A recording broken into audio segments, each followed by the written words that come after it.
Assalamualaikum warahmatullahi wabarakatuh. Sobahul khair. Selamat pagi semua. Bagaimana kabarnya hari ini? Semoga semuanya dalam keadaan baik dan tetap sehat selalu.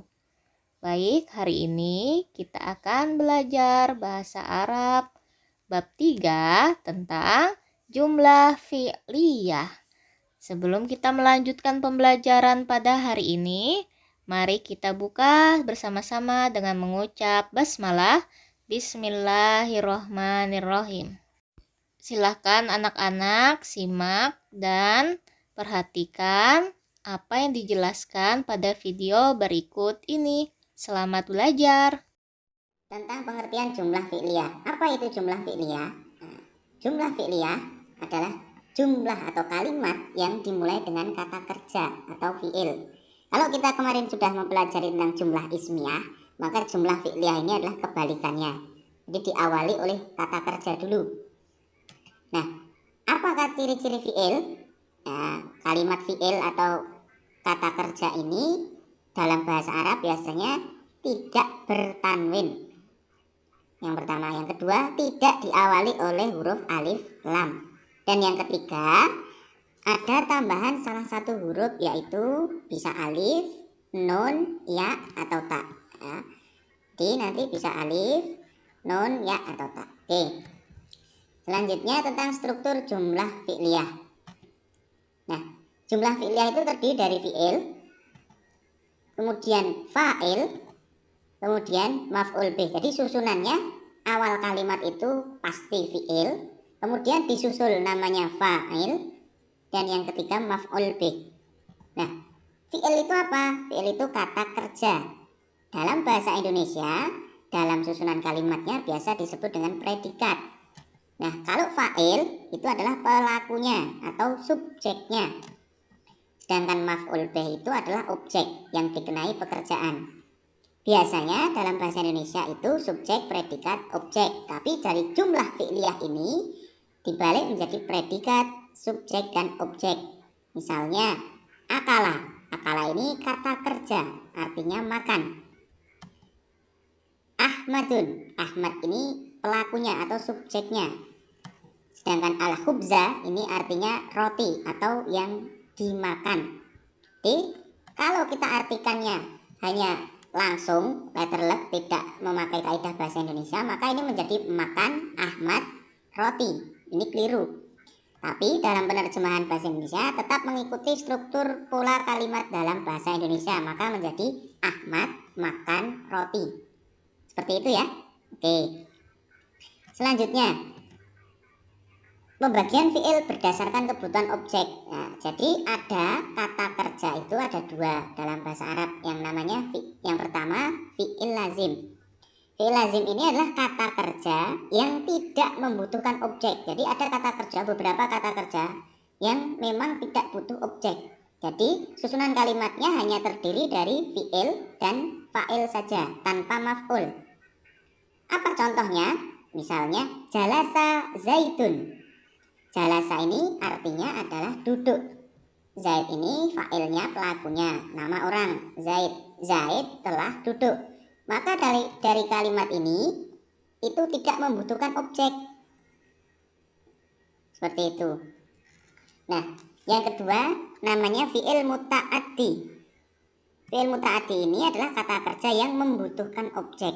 Jadi ada objeknya. Misalnya, nah ini tetap terdiri dari fi'il, fa'il, dan maf'ul. Komplit, ada 3. Yudzakiru at-thalibu ad-darsa. Yudzakiru, belajar. At-thalibu, belajar ini berarti fi'il, kata kerja. At-thalibu itu siswa, siswa itu berarti pelakunya.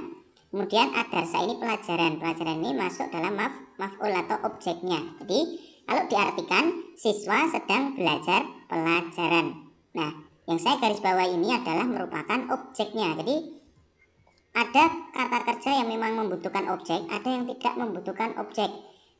Contohnya lagi misalnya yang membutuhkan objek, misalnya makan atau minum.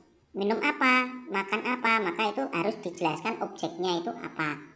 Tapi kalau kata kerja yang tidak membutuhkan objek maka tidak harus dikasih objek, seperti itu. Paham ya? Kemudian kita masuk ke materi yang terakhir tentang ketentuan jumlah fi'liyah. Jadi dalam penyusunannya jumlah ismiyah ini walaupun hanya kelihatannya simpel, yang penting diawali oleh kata kerja atau fi'il. Pokoknya di depan itu harus fi'il.